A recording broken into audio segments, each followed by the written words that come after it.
Hello guys, मैं फिर से आप सबके सामने आ चुकी अपने एक नए ब्लॉग के साथ, एक नए कंटेंट के साथ और ढेर सारी खुशियों के साथ। तो गाइस, हमारा जो पिछला ब्लॉग था, अगर आपने देखा नहीं है तो आप उस ब्लॉग को ज़रूर देख लीजिएगा, क्योंकि अगर आप उसको नहीं देखोगे तो आपको इस ब्लॉग का कुछ भी समझ में नहीं आएगा। तो फिर मैं आप आगे की स्टोरी स्टार्ट करती हूँ। तो हम लोग वहाँ से फिर 2 दिन हमारे पास टाइम रह गया था, क्योंकि हम 2 दिन हरिद्वार में ही रुके थे। तो हम हरिद्वार से ऋषिकेश के लिए निकलते हैं। तो ऋषिकेश में हम जाते हैं लक्ष्मण झूला, जो कि वहाँ बहुत मतलब प्रसिद्ध है। वो झूला क्या बोलेंगे, वो एक काइंड ऑफ ब्रिज है जिसका नाम है लक्ष्मण झूला। और वो मैंने अपनी लाइफ में कभी ऐसा मतलब कुछ ब्रिज वगैरह नहीं देखा था, लाइक विदाउट एनी सपोर्ट। सिर्फ एक छोर से दूसरे छोर को कनेक्ट कर रखा है वो ब्रिज। वो भी पहले तो सब लोग वहाँ पे बोलते थे कि लाइक वो जूट की रस्सियों से बना हुआ ब्रिज था। फिर ब्रिटिश सरकार ने उसे थोड़ा बहुत डेवलप करके उसे आयरन का बनवाया।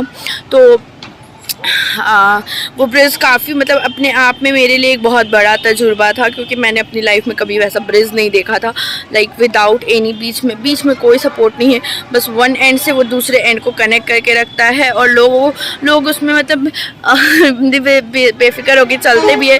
हालांकि मुझे थोड़ा उस टाइम पे डर लग रहा था, क्योंकि मुझे लग रहा था कि यार विदाउट एनी सपोर्ट अगर ब्रिज पे जाएंगे, कहीं ब्रिज टूट गया तो पापा ने बोला नहीं ऐसा कुछ भी नहीं होगा, आप चलिए। तो फिर हम आगे की ओर चल दिए।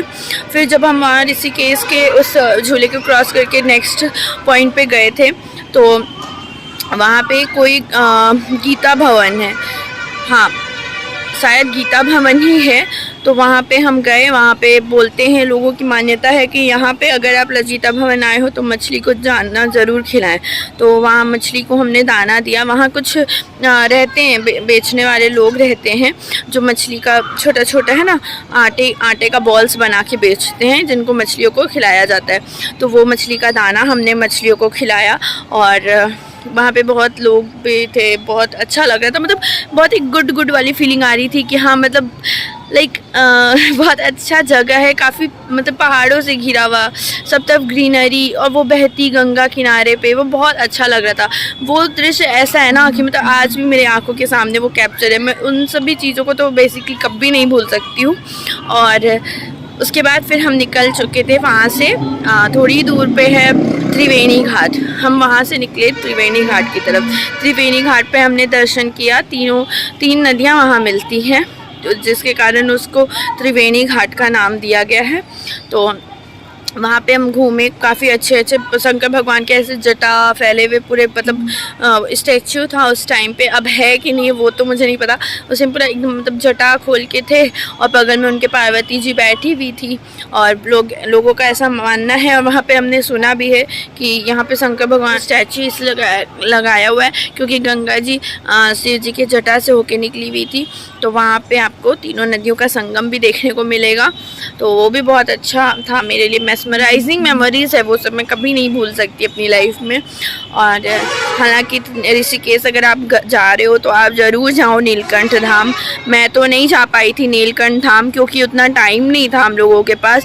हम लोगों को फिर मंसूरी वगैरह भी घूमना था, तो हम वहाँ से फिर निकल चले थे मंसूरी की। और पापा ने बोला था कि अगर टाइम बचा तो नीलकंठ धाम भी घूम लेंगे, पर टाइम हुआ नहीं था, क्योंकि बहुत कुछ है वहाँ पे घूमने के लिए। लाइक अगर आप वहाँ जा रहे हो तो टाइम लेके जाओ, नहीं तो मैक्स टू मैक्स आप 5-6 दिन तो हाथ में लेके जाओ।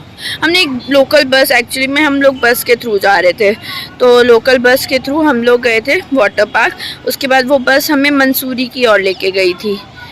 देहरादून पहुँचे, उसके बाद हम वहाँ पे गए। शायद मुझे आज भी याद है, पापा को मैं बोली थी कि मुझे जाना है वाटर पार्क। तो देहरादून में एक बहुत सुंदर बहुत बड़ा वाटर पार्क है। अगर आप कभी नहीं गए हो तो आप वहाँ जा सकते हो। वहाँ पे बहुत इन्जॉय करोगे, काफ़ी सारे वाटर एक्टिविटीज़ वगैरह भी होते हैं वहाँ पे। और फिर हम वहाँ से निकल चुके मंसूरी की। और जब हम जा रहे थे तो मुझे वो मंदिर का नाम तो उतने अच्छे से याद नहीं है, पर बीच रास्ते में एक मंदिर आता है जहाँ पे ना स्फटिक के शिव जी है। स्फटिक के शिवलिंग है, मतलब शिव जी का मंदिर है पर स्फटिक के शिव जी है। और वो मंदिर की ना एक शर्त है वहाँ पे, जो एक टैगलाइन वहाँ पे मंदिर में लिखा रहता है कि भगवान को आप भेंट स्वरूप कुछ न चढ़ाएं, क्योंकि भगवान देने वाला है, उसको आप कुछ न दान दें।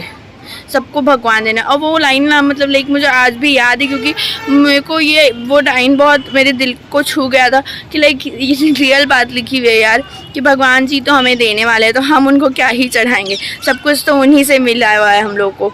तो वो लाइन है वहाँ पे लिखा हुआ बड़े बड़े अक्षरों में, हर तरफ आपको देखने को मिल जाएगा मंदिर में, कि भगवान को कुछ ना चढ़ाएं क्योंकि भगवान ही हम सभी को देने वाले हैं। भगवान को कुछ ना चढ़ाएं, भगवान ही हम सभी को देने वाले हैं। तो आपको वो टैगलाइन वहाँ पे देखने को मिलेगा मंदिर में। वो मंदिर आपको ऋषिकेश से मंसूरी के बीच के रास्ते में पड़ता है। तो आप कभी भी अगर विज़िट कर रहे हो तो वो मंदिर ज़रूर जाना। और मुझे जहाँ तक लग रहा है कुछ प्रकाशेश्वर महादेव मंदिर था, ऐसा कुछ है, मतलब मुझे नाम तो मैं क्लियर नहीं हूँ, पर हाँ कोई शिव जी का मंदिर, इस फटीक के शिव जी ऐसे करके आप किसी को भी बोलोगे तो वो बता देंगे। तो ये सारी चीज़ें की हमने, फिर हम मंसूरी की ओर गए। वहाँ पे एक वाटरफॉल था, वहाँ पे हमने मतलब वहाँ के कॉस्ट्यूम, उत्तराखंड का कॉस्ट्यूम वगैरह पहन के फ़ोटो वोटो क्लिक कराया। फिर हम शाम ढली, हम आ गए अपने ग्रुप के लोकल भैया लोग के साथ, और वहाँ के लोकल भैया लोग और लोकल लोग काफ़ी अच्छे हैं। आपको पूरा व्यूइंग पॉइंट दिखाते रहेंगे, लाइक बस में आपको बताते रहेंगे कि लेफ़्ट तरफ देखो ये आ रहा है, राइट तरफ देखो ये आ रहा है, ये सब कहते कहते मतलब आपको वो सारा व्यू पॉइंट दिखा देते हैं। और उनकी बातों को अगर आप ध्यान से सुनोगे तो आपको काफ़ी कुछ समझ में भी आ जाएगा। तो कुछ इस तरीके से हमने बिताई थी अपनी मंसूरी, हरिद्वार, ऋषिकेश और देहरादून का ट्रिप। इसके बाद अचानक से ऐसा क्या हुआ जो हमको निकलना था बैक टू होम, पर हम नहीं निकले, और हम कहाँ गए उसके बाद वो लाइफ टाइम का मेरा मेमोरी रहेगा जो मैं अपनी ज़िंदगी में शायद कभी नहीं भूल पाऊँगी। कि जहाँ हमने कभी सोचा भी नहीं था कि हम जाएंगे, हम वो जगह जा पहुँचे थे। वो लाइफ का मोस्ट मेमोरेबल मोमेंट्स है मेरे लिए, जो मैं आप सभी के साथ शेयर करना चाहती हूँ। और गाइस, मैं आप लोगों को एक चीज़ बोलना चाहती हूँ कि ये जो ट्रिप था ना, ये अचानक से था, और अचानक से जब आपकी प्रोग्राम बनता है ना, तो आप समझ जाइए कि ईश्वर आपको खुद ब खुद उस जगह पे बुला रहे। तो कभी भी ये मत सोचिएगा कि अगर आप जा रहे हो तो फुल्ली प्लान्ड होके जाओगे, नहीं, ऐसा कुछ नहीं होता है। मोमेंट्स ऐसे चेंज हो जाते हैं, कब कहाँ हमें जाना कहाँ था, हम पहुँच कहाँ जाते हैं, वैसा वाला हाल में हम लोग हो गए थे। तो चलिए, जो भी कुछ है, तो आगे क्या हुआ, कहाँ पहुँच गए थे हम, सब कुछ मैं बताऊंगी पर मेरे नेक्स्ट ब्लॉग में। तो अभी के लिए इतना ही। अगर आपको मेरा ब्लॉग अच्छा लगा हो तो do like it, do share it, do subscribe my channel, और हाँ, शेयर करना ना भूलें।